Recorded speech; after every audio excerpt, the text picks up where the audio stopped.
काय दिसतंय मित्रा व्हिडिओमध्ये? शेतकरी दूध ओतताना? हो, बरोबर पाहतोय तू.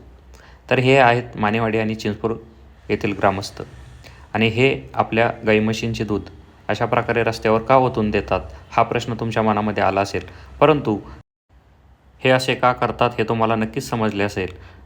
2 गावांना जोडणारा रस्ता आणि त्या रस्त्यावरील नदी, त्या नदीवरती एक पूल आहे आणि त्या पुलाची उंची ही कमी असल्यामुळे तो पूल पुराच्या पाण्याने वाहून थोडासा तुटलेला आहे आणि त्या कारणाने गाडी इकडची तिकडे जात नाही किंवा येत नाही.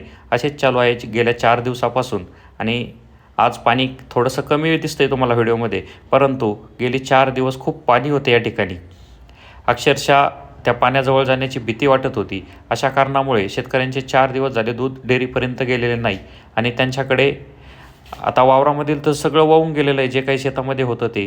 परंतु आमच्या गोठ्यातील गाईच्या कासेमध्ये थोडंफार दूध आहे, ते डेअरीपर्यंत जावे असे त्या शेतकऱ्यांना वाटते आणि म्हणून त्यांनी प्रशासनाचं लक्ष वेधण्यासाठी हे अशा प्रकारे पाण्यामध्ये दूध ओतून आंदोलन केले आहे. आणि त्याच्या तुम्हाला व्हिडिओमध्ये दिसत असेल त्यांच्या बोलण्यामध्ये जो आतंक आहे तो खूप गंभीर आहे.